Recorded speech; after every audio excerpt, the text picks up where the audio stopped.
Bonjour à tous, je suis très heureuse de vous retrouver pour une nouvelle vidéo, une lecture des énergies de la Saint-Valentin. Alors voyons voir avec quels cadeaux, quels obstacles, quels défis cette Saint-Valentin arrive dimanche pour nous en cette année 2021. Donc c'est une guidance temporelle pour uniquement la Saint-Valentin du 14 février de 2021. Voilà, donc j'ai choisi plusieurs jeux et donc comme à mon habitude, on va prendre les énergies génériques avec une explication de texte plus approfondie. Ici, nous parlerons du cadeau avec lequel la Saint-Valentin arrive vers nous et également le défi que nous avons à relever parce qu'il y a toujours des choses à dépasser. Voilà, donc c'est parti avec l'oracle de Gaïa et nous avons une danse éternelle. Cette carte représente le mouvement, la rue de la vie, la voie de la moindre résistance. Alors, qu'est-ce que cette carte ici nous conseille de faire, ou en tout cas, quelles sont les énergies principales? Je vais essayer, non, ça passe pas. Je vais essayer de la mettre là comme ça pour que vous la voyez. Et, euh, et je vais vous lire quelques mots en fait d'explication de cette carte. Je pense que ça va parler beaucoup plus rapidement, puisque cette femme représentée sur cette carte est en complète communion avec la nature, comme vous le voyez. Elle se fond en fait avec les brises de la nature. Elle vit en accord avec ses propres rythmes et ceux de la terre. Elle ne résiste pas et se balance gracieusement dans le vent. Elle épouse finalement le mouvement de la terre et les mouvements des énergies qui la traversent. Pourtant, elle ne dévie pas de son chemin, car elle a les pieds fermement ancrés sur la terre. Elle est pleine d'aisance, de dignité et d'équilibre. Elle apparaît dans votre jeu aujourd'hui pour vous aider à devenir plus souple et à danser avec la vie. Cela vous fera énormément de bien. Ouvrez-vous aux nouvelles idées et acceptez le changement. Tiens donc, ne résistez pas au flux naturel des choses. Si votre route actuelle est trop raide, alors choisissez-en une autre. Il y a de nombreuses manières de se rendre au même endroit. Trouvez la voie de la moindre résistance. Vous n'avez pas besoin de vous rendre la vie aussi dure. Il est souvent plus facile de danser tout autour d'un obstacle que de vouloir se frayer un chemin par la force. Essayez.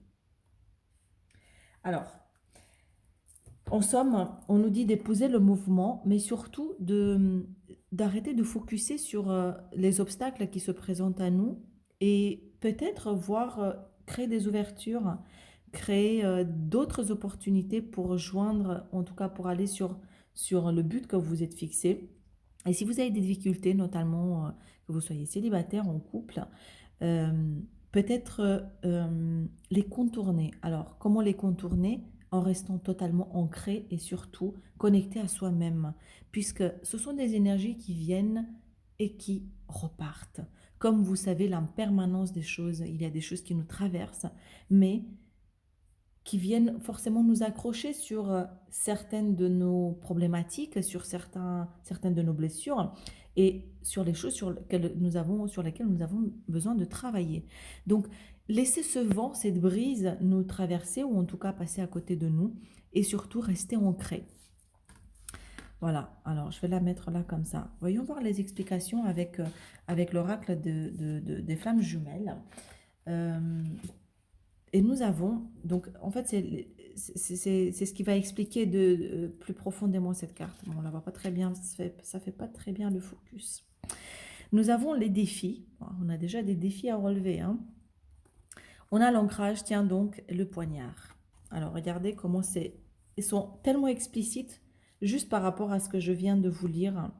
Le défi avec cette énergie de la Saint-Valentin est finalement de demeurer ancré. Regardez les 7 chakras, comment ils sont alignés dans notre être, dans notre corps, pour que nous prenions racine. Et toutes les énergies finalement qui viennent à nous, qui sont un peu, vous voyez, un peu raides, hein. On a le coup du poignard, est-ce qu'on a la trahison, est-ce qu'on a des choses un peu, comment dire, affûtées ou des choses qui viennent à nous violenter un peu, nous titiller, mais de manière très aiguë. En fait, c'est notre défi. Et le défi de laisser passer ces énergies, finalement, c'est l'ancrage. Il n'y a rien de mieux. C'est vrai qu'on rabâche tout le temps la même chose en disant le lâcher prise, l'ancrage et tout ça. Mais qu'est-ce que ça veut dire exactement? Pourquoi on raconte toujours la même chose? Finalement, l'ancrage, c'est juste se reconnecter à son essence profonde et divine parce que c'est la seule et unique voie. C'est-à-dire ne plus regarder en extérieur, hein, ne plus trouver appui sur des personnes, sur l'extérieur tout simplement, mais de se recentrer sur ça, sur soi et de retomber en amour et finalement de se reconnecter à son divin à soi. Et pour ce faire, chacun a sa méthode. Alors vous pouvez passer par la méditation, il y en a qui passent par le sport, il y a diverses méthodes, mais c'est le moment, comment on sait quand on est ancré? C'est quand on sait qu'en fait, on ressent du bonheur, on ressent de la joie à être ce que l'on est, à faire typiquement une activité qui nous tient très à cœur et qui nous est propre, qui nous remplit de joie. Voilà, on a tous ce quelque chose qui nous appartient et en fait qui nous est propre. Et c'est comme ça qu'on se réancre, qu'on se reconnecte à soi, à écouter son besoin, à écouter son envie et finalement arrêter d'éparpiller toutes ces énergies à droite, à gauche, mais de les recentrer, de les réaligner en soi. Waouh, c'est un joli défi parce qu'en fait, cette femme est, voilà, elle est un peu en guerre, hein. Vous voyez bien, c'est la flamme jumelle qui est un peu en adversité. Elle voit l'extérieur comme quelque chose de violent. Elle a besoin de, elle a un bouclier comment dire, une arme. Donc, elle a besoin de se défendre. Elle est en guerre. Or, on vous dit qu'il n'y a pas besoin de faire tout ça en restant totalement aligné et ancré. Toutes ces énergies un peu aiguës, parce que je le sens comme ça un peu. C'est vraiment dans un sens très aigu, très comme un couteau qui coupe très bien, vous voyez, les laisser passer. Voilà, donc c'est une Saint-Valentin visiblement qui vient avec des défis à relever, notamment pour ceux qui sont en couple et en flamme jumelle, parce que ici le tirage concerne vraiment beaucoup ceux qui sont dans ce parcours, qui vivent actuellement visiblement des soucis d'ancrage ou des problématiques qui les coupent avec la dextérité d'un couteau très aiguisé. Voilà, donc on verra si ça parlera, hein, vous verrez, ça parlera certainement pas à tout le monde, mais en tout cas, d'une manière générale, cette Saint-Valentin, bon, elle vient avec certains challenges à prendre. Donc j'ai dit ici que ce sont les obstacles à relever, ici le cadeau. Alors, puisqu'on est sur les mêmes énergies de défi, on va y aller franco, hein, on est d'accord? Et on verra ce que ça nous dit. Alors, en défi à relever, regardez ça, comment c'est joli. En défi, c'est le mariage et le prestige. Alors, c'est marrant qu'on ait ces deux cartes-là qui sont quand même très somptueuses, très majestueuses et qui parlent des institutions, des unions et des choses très ancrées, très officielles. Et, euh, et finalement, ça reste comme un défi. Donc, c'est pas en cadeau, c'est en défi. Peut-être peut-être avez-vous une conception finalement de l'union ou de ce que ça rapporte et de l'institution en elle-même, voire même du mariage en soi, hein, puisque là, la Saint-Valentin, j'imagine que la question va effleurer quelques-uns d'entre vous, hein, pour le côté un peu romantique. Et finalement, on nous amène à nous interroger sur cette institution qui donne un côté très protocolaire, très, vous voyez, très, quand on parle de prestige, hein, c'est le côté constitutionnel, traditionnel, très, je ne trouve pas le mot, mais très solennel, voilà. Donc en fait, s'interroger sur ce que l'union profonde représente pour vous et en quoi c'est corrélé ou décorrélé de ce prestige que vous lui accordez. Qu'est-ce que, quelle est votre essence, quelle est votre croyance profonde par rapport à ça? Est-ce que c'est une institution ou cette union qui va vous apporter peut-être un statut social, hein, puisqu'il est question ici de ça, ou comment dire, auquel cas, interrogez-vous sur le sens profond en fait de votre besoin ou de votre envie, si jamais vous y songez, pardon. Ou dans le cas contraire, si vous n'y songez pas ou si votre croyance profonde consiste à dire que de toute façon le mariage et l'union est uniquement quelque chose qui passe par le solennel, qui est juste de niveau de la tradition, bah, interrogez-vous intrinsèquement sur la forme d'union entre un homme et une femme. Je pense qu'ici, vraiment, ça concerne ceux qui sont en couple et voire même les célibataires.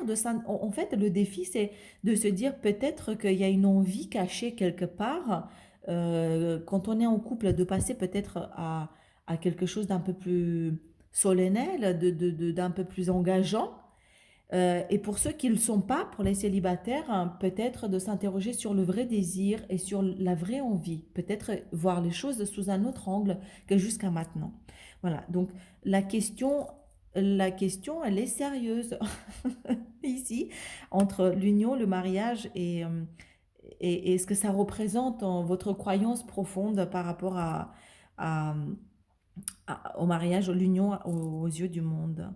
Voilà, c'est très joli, hein, et en fait, le message qui m'est donné ici, c'est de dire, de vous inspirer à réfléchir sur ce que vous accordez comme place. Qu'est-ce qui est réellement votre croyance et quelle est la place que vous y accordez, et quelle est votre... comment dire? J'ai perdu l'idée et elle m'est venue de manière très fulgurante. Euh, Qu'est-ce que vous mettez derrière, hein, et pourquoi vous mettez ça? Et pourquoi vous y pensez pas? Et pourquoi vous y pensez? Voilà. Donc, il y a du mariage, il y a de la réflexion dans l'air, hein, moi je dis. Donc ça, c'est le défi à relever. Oh, c'est joli quand même comme défi, hein. C'est vraiment une interrogation, c'est plus niveau de la réflexion, mais je pense qu'il va y avoir de l'engagement. Le cadeau, et enfin,